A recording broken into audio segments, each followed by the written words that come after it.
Selamat datang kembali di Lampor Channel. Semoga kalian sehat-sehat ya. Mari kita bercerita. Pendakian ke Gunung Lawu seharusnya menjadi petualangan biasa bagi Arman, Bayu, dan Rika. Sampai mereka membawa sesuatu yang bukan milik mereka. Tanpa disadari, langkah mereka meninggalkan jejak yang tak hanya tertinggal di jalur pendakian, tetapi juga dalam dunia yang tak kasat mata.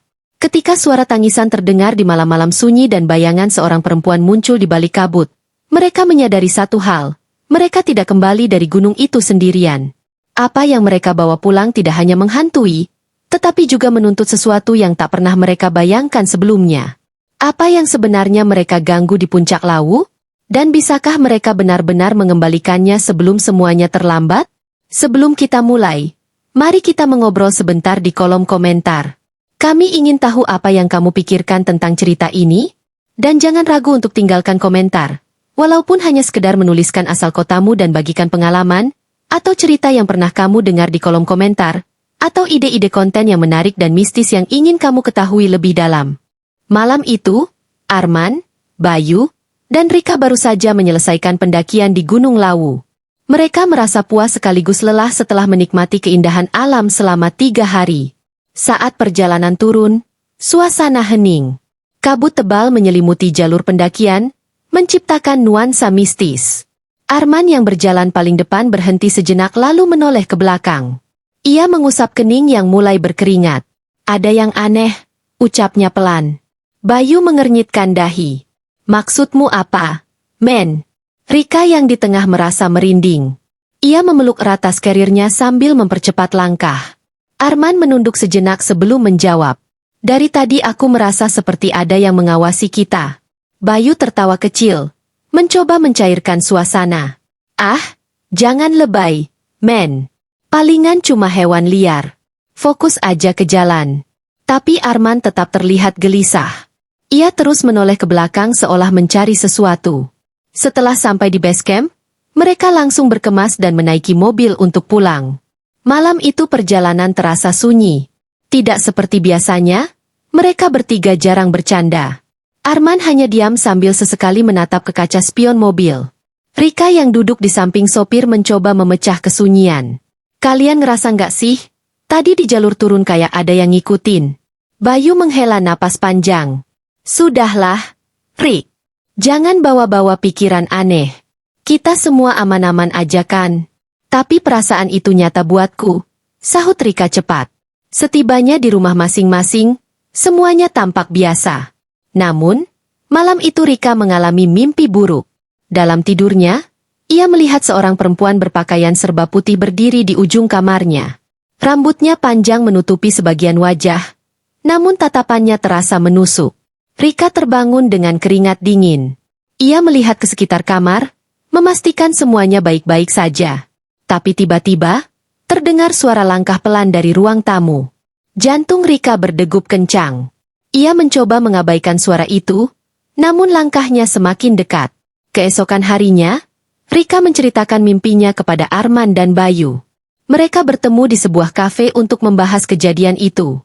Aku juga ngalamin sesuatu tadi malam, kata Arman pelan. Ada suara ketukan di jendela kamarku, padahal itu lantai 2. Bayu yang biasanya santai pun terlihat tegang. Aku nggak mimpi atau dengar suara aneh. Tapi tadi pagi aku lihat ada jejak kaki basah di lantai ruang tamu. Ketiganya terdiam. Mereka mulai sadar ada sesuatu yang tidak beres sejak turun dari Gunung Lawu. Kita harus ke dukun, usul Arman tiba-tiba. Kita nggak bisa anggap enteng ini. Mereka pun mendatangi seorang dukun yang tinggal tidak jauh dari kampung Arman.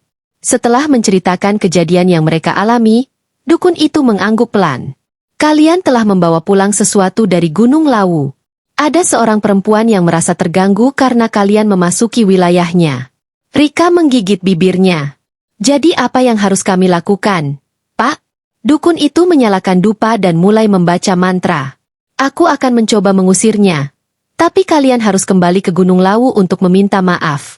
Malam itu, ritual dimulai. Dukun tersebut meminta mereka duduk di tengah lingkaran yang telah ditaburi bunga. Saat mantra dibacakan, Rika tiba-tiba menangis keras. Ia merasakan tubuhnya menjadi berat, seperti ada yang mencoba masuk ke dalam dirinya. Arman dan Bayu hanya bisa memegang Rika agar tidak bergerak terlalu liar. Setelah beberapa saat, tangisan Rika berhenti. Ia terduduk lemas. Dukun itu menghela napas. Perempuan itu sudah pergi, tapi dia hanya sementara. Jika kalian tidak kembali ke Gunung Lawu dan meminta maaf, dia akan kembali lagi. 3 hari kemudian, mereka bertiga kembali mendaki Gunung Lawu. Di tempat mereka merasa ada keanehan saat turun, mereka menaruh sesajen dan meminta maaf dengan tulus. Suasana mendadak terasa damai, seolah-olah sesuatu yang berat telah terangkat. Sejak saat itu, tidak ada lagi mimpi buruk atau kejadian aneh di rumah mereka. Namun, mereka tidak akan pernah melupakan pengalaman itu. Gunung Lawu menyimpan misterinya sendiri, dan mereka belajar bahwa alam harus dihormati, dimanapun mereka berada. Setelah kejadian itu, kehidupan Arman, Bayu, dan Rika perlahan kembali normal. Mereka tidak lagi mengalami mimpi buruk, suara langkah misterius, atau jejak-jejak aneh di rumah mereka. Namun, ada sesuatu yang berubah di antara mereka. Rasa penasaran yang dulu membuat mereka sering mendaki gunung kini digantikan oleh kehati-hatian. Suatu malam, beberapa minggu setelah mereka kembali dari Gunung Lawu, Arman menerima pesan dari Bayu. Pesannya singkat tapi membuat Arman langsung terjaga dari tidurnya. "Men, aku ngerasa ada yang ngawasin aku lagi." Arman segera menelepon Bayu. Suaranya terdengar panik. "Bayu, kamu di mana sekarang?" "Di rumah. Tapi aku ngerasa nggak sendirian, men. Dari tadi aku dengar suara perempuan nangis di belakang rumah." Arman segera menghubungi Rika dan memintanya untuk datang ke rumah Bayu. Mereka bertiga berkumpul di sana malam itu, sama-sama diliputi rasa takut. Suara tangisan itu semakin jelas saat malam semakin larut, dan kali ini mereka semua mendengarnya. Rika menggenggam tangannya erat-erat. "Apa mungkin kita kurang tulus waktu minta maaf di Gunung Lawu?"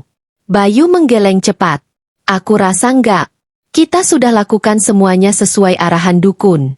Arman merenung sejenak sebelum akhirnya berkata, "Kalau dia kembali, artinya dia memang punya urusan yang belum selesai dengan kita." Mereka memutuskan untuk kembali menemui dukun yang sebelumnya membantu mereka. Saat tiba di sana, dukun itu menyambut mereka dengan raut wajah serius. "Aku sudah menduganya," katanya pelan. "Dia tidak hanya merasa terganggu, tapi ada sesuatu yang dia inginkan dari kalian." Dukun itu kemudian menyiapkan ritual kembali. Kali ini, ia meminta mereka untuk membawa semua barang yang mereka gunakan saat mendaki Gunung Lawu, termasuk pakaian, tas, bahkan sepatu. Barang-barang itu diletakkan di tengah lingkaran ritual. Ketika dukun mulai membaca mantra, tiba-tiba angin kencang bertiup di dalam ruangan. Suara tangisan perempuan terdengar lagi, kali ini sangat jelas. Rika merasa tubuhnya membeku. Ia menatap salah satu tas carrier milik Bayu dengan mata membelalak. "Bayu, tas kamu bergerak sendiri," bisik Rika gemetar. Mereka semua melihat tas itu bergetar, seolah ada sesuatu di dalamnya. Dengan gemetar, Bayu membuka tas tersebut. Di dalamnya, mereka menemukan sebuah selendang putih yang sama sekali tidak mereka kenali. Dukun itu segera menghentikan mantranya dan menatap selendang itu dengan tajam. "Ini benda miliknya. Selendang ini adalah milik perempuan itu." Bayu tergagap. Aku nggak tahu selendang itu ada di sana. Aku bahkan nggak ingat pernah melihatnya sebelumnya." Dukun mengangguk pelan. Kadang, makhluk seperti dia bisa menempelkan benda miliknya pada seseorang tanpa disadari. Ini yang membuat dia terus mengikuti kalian. Ritual dilanjutkan dengan membakar selendang tersebut. Saat api menyala, suara tangisan perempuan itu berubah menjadi jeritan yang melengking sebelum akhirnya menghilang. Suasana mendadak menjadi hening. "Dia sudah pergi," kata dukun itu. "Tapi kalian harus ingat, jangan pernah sembarangan saat mendaki gunung atau memasuki tempat yang tidak kalian kenal. Hormati yang ada di sana, karena kalian tidak pernah tahu siapa yang sedang mengawasi." Sejak malam itu, Arman, Bayu, dan Rika tidak pernah lagi mendaki gunung. Mereka memutuskan untuk berhenti dari hobi yang dulu mereka cintai. Setiap kali melewati Gunung Lawu, mereka selalu menundukkan kepala, mengingat kejadian itu sebagai pelajaran berharga. Namun, di sudut hati mereka, masing-masing masih menyimpan rasa takut. Bagaimana jika makhluk itu suatu hari kembali? Bagaimana jika ia tidak pernah benar-benar pergi? Pertanyaan itu tetap menghantui mereka, Meski malam-malam mereka kini telah sunyi. Beberapa bulan berlalu, dan kehidupan Arman, Bayu, serta Rika perlahan berjalan seperti biasa. Meski rasa trauma masih membekas, mereka berusaha melupakan pengalaman di Gunung Lawu. Namun, kejadian aneh mulai kembali terjadi, dimulai dari Rika. Pada suatu malam, Rika yang sedang lembur di rumah tiba-tiba mendengar suara langkah kaki dari dapur. Ia mengintip, tapi dapur terlihat kosong. Mengira itu hanya perasaannya, ia kembali fokus pada pekerjaannya. Namun, saat ia menoleh ke cermin di ruang kerja, tubuhnya terasa kaku. Di cermin itu, ia melihat seorang perempuan berdiri di belakangnya. Rambutnya panjang terurai dengan wajah pucat penuh luka. Perempuan itu menatapnya tajam, lalu berbisik pelan. "Kembalikan!" Rika berteriak sejadi-jadinya, membuat ibunya yang berada di kamar lain berlari menghampiri. Ibunya menemukan Rika terduduk lemas dengan wajah pucat, tubuhnya gemetar. Ketika ditanya, Rika hanya bisa mengatakan, dia kembali. Keesokan harinya, Rika segera menghubungi Arman dan Bayu untuk menceritakan kejadian itu. Mereka bertemu di rumah Arman dan mendiskusikan apa yang harus dilakukan. "Aku rasa ada sesuatu yang belum selesai," kata Rika dengan suara gemetar. "Selendang itu sudah kita bakar. Tapi kenapa dia masih mengikuti kita?" Arman mengangguk pelan. "Aku juga mulai merasa tidak nyaman. Semalam aku mimpi jalan di jalur Gunung Lawu, dan aku melihat perempuan itu berdiri di tengah jalan sambil menangis." Bayu, yang selama ini paling berusaha mengabaikan semua tanda-tanda, akhirnya angkat bicara. "Kita harus cari tahu lebih banyak tentang dia. Siapa dia? Kenapa dia tidak mau pergi?" Setelah diskusi panjang, mereka memutuskan untuk kembali menemui dukun yang pernah membantu mereka. Namun, saat mereka sampai di rumah dukun itu, suasana terasa aneh. Rumah yang biasanya terang dengan wangi dupa kini gelap dan sunyi. Mereka mengetuk pintu, tapi tidak ada jawaban. Tiba-tiba seorang tetangga keluar dari rumah sebelah. "Kalian cari Pak Darto ya?" "Iya, Pak," jawab Arman. "Beliau kemana?" Tetangga itu menghela napas. "Pak Darto meninggal 2 hari lalu. Katanya dia sakit mendadak." Berita itu membuat mereka bertiga saling pandang dengan wajah tegang. Mereka merasa kehilangan satu-satunya orang yang bisa membantu mereka. Namun, sebelum pergi, tetangga itu menambahkan sesuatu. Tapi sebelum meninggal, beliau sempat bilang kalau ada sesuatu yang penting di dalam rumahnya. Katanya, siapapun yang butuh pertolongan harus mencari buku hitam di rak belakang. Mereka segera masuk rumah dukun itu, yang ternyata tidak dikunci. Di dalam, suasana semakin mencekam. Rak-rak penuh dengan benda-benda ritual dan buku-buku tua. Setelah mencari beberapa saat, mereka menemukan sebuah buku hitam dengan halaman yang terlihat sangat tua. Di salah satu halaman, mereka menemukan sebuah catatan tentang makhluk penunggu Gunung Lawu. Catatan itu menjelaskan bahwa makhluk seperti itu tidak hanya marah karena terganggu, tapi juga bisa menyimpan dendam jika ada sesuatu yang sangat berarti bagi mereka hilang atau dirusak. Bayu membaca dengan suara gemetar. Jika benda miliknya dihancurkan, dia tidak akan berhenti sampai menghancurkan orang yang melakukannya. Rika langsung teringat pada selendang yang mereka bakar. Wajahnya memucat. "Jadi, waktu kita bakar selendangnya, kita malah bikin dia lebih marah." Arman mengangguk pelan. "Kita harus mengembalikan apa yang dia miliki." Tapi selendang itu sudah tidak ada. Mereka bingung harus berbuat apa. Hingga Bayu menemukan catatan tambahan di halaman lain. Ada ritual untuk menenangkan makhluk seperti itu, tapi hanya bisa dilakukan di tempat dia pertama kali merasa terganggu. Arman menghela napas panjang. "Itu artinya kita harus kembali ke Gunung Lawu." Meski takut, mereka tahu ini adalah satu-satunya cara untuk mengakhiri semuanya. Dengan membawa semua perlengkapan yang dibutuhkan, mereka memutuskan mendaki Gunung Lawu untuk terakhir kalinya. Malam itu, di jalur tempat mereka sebelumnya merasa dia mengawasi, mereka menggelar ritual seperti yang tertulis di buku hitam. Lilin menyala di sekeliling mereka, dan mantra mulai dibacakan oleh Arman. Namun, saat mantra itu diucapkan, angin kencang tiba-tiba bertiup, memadamkan lilin-lilin tersebut. Dari balik kabut, muncul sosok perempuan itu. Kali ini, ia tidak hanya berdiri. Ia mendekat perlahan, wajahnya penuh amarah. Bayu yang melihatnya pertama kali berteriak, tapi tubuhnya tidak bisa bergerak. Rika menangis ketakutan. Apa yang harus kita lakukan, men? Arman mencoba tetap tenang dan melanjutkan mantranya. Namun, perempuan itu semakin dekat, hingga akhirnya berhenti tepat di depan mereka. Ia menatap mereka dengan mata kosong, lalu berbisik pelan. Pulangkan aku. Arman akhirnya memahami apa yang dia inginkan. Dengan sisa keberanian, ia berkata, kami minta maaf. Kami akan pulangkan kamu. Mereka melanjutkan ritual dengan menaburkan bunga dan menyebutkan doa permohonan maaf. Saat doa selesai, perempuan itu perlahan menghilang bersama kabut. Suasana mendadak menjadi tenang. Malam itu, mereka turun dari gunung dengan perasaan lega, meski tubuh mereka terasa sangat lelah. Untuk pertama kalinya dalam berbulan-bulan, mereka merasa benar-benar bebas dari teror. Namun, dalam hati kecil mereka, ketiganya sadar bahwa pengalaman ini akan selalu menjadi bagian dari hidup mereka. Gunung Lawu tidak hanya meninggalkan kenangan indah, tetapi juga pelajaran bahwa alam dan segala isinya harus dihormati, apapun bentuknya. Setelah kejadian itu, Arman, Bayu, dan Rika merasa lega. Mereka yakin semua masalah telah selesai. Tidak ada lagi mimpi buruk, suara-suara aneh, atau sosok perempuan yang mengganggu mereka. Namun, mereka tetap memutuskan untuk tidak pernah lagi mendaki gunung manapun. Hingga suatu malam, Bayu yang sedang membereskan barang-barang lamanya menemukan sesuatu yang membuat tubuhnya gemetar. Di sudut lemari yang hampir ia lupakan, ia melihat sebuah selendang putih yang terlihat identik dengan yang mereka bakar dulu. Bayu mencoba mengingat-ingat, tapi ia tidak bisa menjelaskan kenapa selendang itu ada di sana.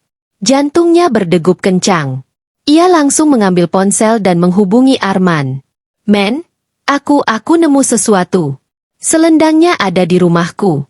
Arman yang sedang bersantai langsung berdiri dari tempat tidurnya. Apa maksudmu? Selendang itu? Selendang yang kita bakar. Aku nggak tahu kenapa, tapi aku nemu selendang itu lagi di lemariku. Arman terdiam beberapa saat sebelum berkata, kita harus kumpul. Cepat bawa selendang itu ke rumahku. Bayu langsung mengemas selendang itu dalam kantong plastik hitam dan bergegas menuju rumah Arman. Di sana, Rika sudah menunggu dengan wajah cemas. Ketika Bayu menunjukkan selendang itu, Rika langsung mundur sambil menutup mulutnya. Kenapa bisa ada lagi? Bayu? Bukannya kita udah bakar waktu itu? Bayu hanya menggeleng. Aku nggak tahu. Rik, aku nggak pernah lihat selendang ini lagi sejak waktu itu. Arman mengambil buku hitam yang mereka simpan dari rumah dukun almarhum Pak Darto. Ia membuka halaman demi halaman, mencari petunjuk. Di sini tertulis, kadang benda milik makhluk seperti dia tidak benar-benar bisa dihancurkan. Benda itu akan kembali ke tempat yang paling dekat dengan orang yang pernah menyentuhnya. Rika mulai gemetar. Jadi, selendang ini akan terus kembali? Arman mengangguk pelan. Sepertinya begitu. Ini seperti semacam kutukan. Kalau benda ini tidak benar-benar dipulangkan, dia akan terus mencari kita. Ketiganya terdiam. Ketakutan yang selama ini coba mereka lupakan kembali menyergap. Arman melanjutkan membaca buku itu dan menemukan sebuah catatan tambahan. Ada satu cara untuk mengakhiri ini. Kita harus membawa benda ini ke tempat dia berasal. Tempat yang paling penting baginya. Bayu langsung memotong. Maksudmu, kita harus kembali lagi ke Gunung Lawu? Iya, jawab Arman tegas. Tapi kali ini kita harus menemukan tempat yang benar-benar penting bagi dia. Mungkin tempat itu adalah titik di mana dia kehilangan selendangnya, atau tempat dia meninggal. Rika menunduk. Suaranya nyaris berbisik. Tapi kita nggak tahu di mana tempat itu. Malam itu, mereka memutuskan untuk kembali ke Gunung Lawu, meskipun ketakutan melanda. Dengan membawa selendang putih itu, mereka memulai pendakian lagi, kali ini dengan tujuan yang jauh lebih berat.